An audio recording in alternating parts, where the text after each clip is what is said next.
Don't let an entire season's worth of work go to waste because of a bad taper.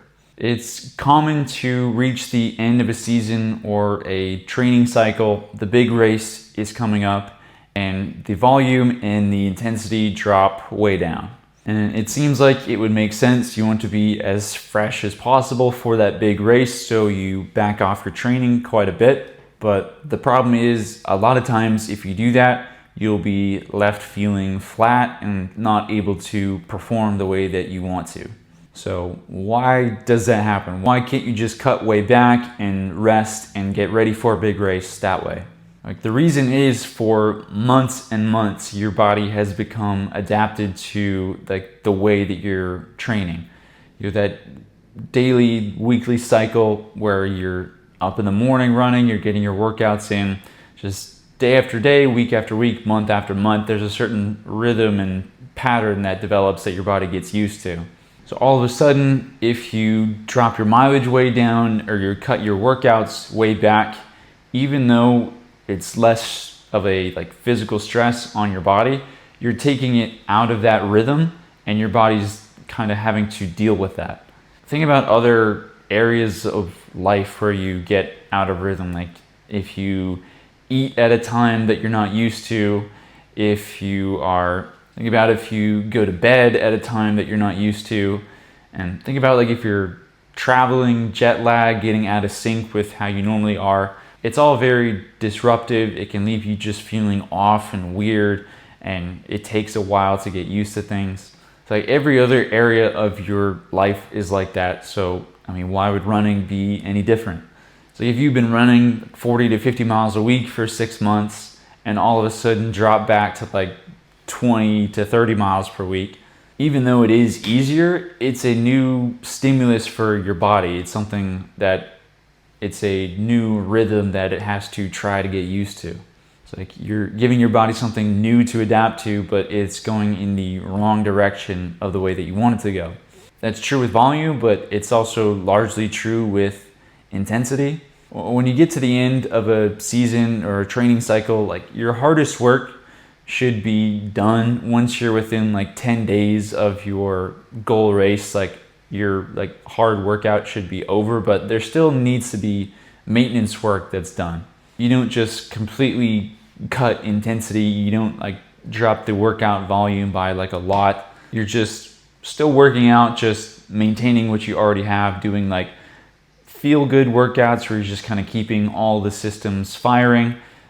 At that point, as they say, the hay is in the barn, the hard work is already over, but you still need to maintain what you already have. A good taper should allow you not to continue to grow necessarily, but to be able to better express the growth that you've already had. But you can't do that just by slashing everything in half and just taking it super easy. Your body needs to be in that rhythm, but there's also a level of muscle tension, physical muscle tension, that needs to be present for you to be able to feel your best. When you get to that starting line of that last big race, you want to feel fresh, but you also want to feel poppy, you want to feel zippy, you want to feel ready to go, feeling like you're ready to perform.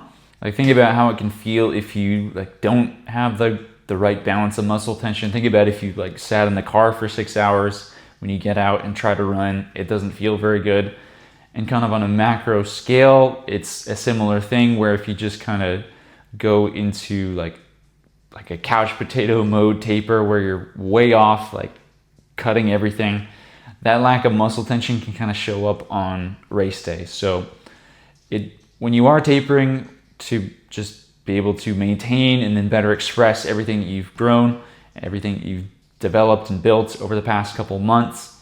You're not slashing everything, but you are cutting back things a little bit. Your volume's going to be lower, but it's maybe 20% lower, not 50% lower. Your workouts aren't going to be totally gone. There's just going to be maintenance, maybe some tempo work, some fast 200s, things that aren't going to tax you, but things that are just going to keep the systems going. Really, just in general, you're trying to do things that are still training, but are going to be very comfortable for you. It's not going to be any sort of new stimulus for you. I've heard talks about how like some coaches or runners like will not really taper. I think like NAU is doing like 10-mile runs like the day before their national cross country meet.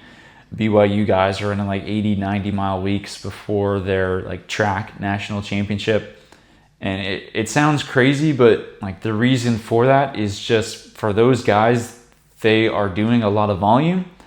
And so once they get to that point late in the year, like for them, that is just maintaining. For them, that is just like something easy, something comfortable, something they're used to.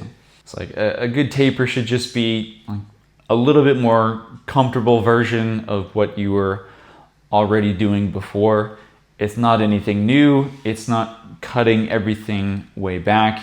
It's just finding that good balance of maintenance and comfortability. And those are my thoughts on how to get a good taper in, especially as we get towards a lot of people's big races of the year. So if you like this video, I've got some more stuff in the description. There's a free little mini course on threshold training, as well as some other stuff that you might be interested in. So if you like this kind of stuff, go ahead and check that out.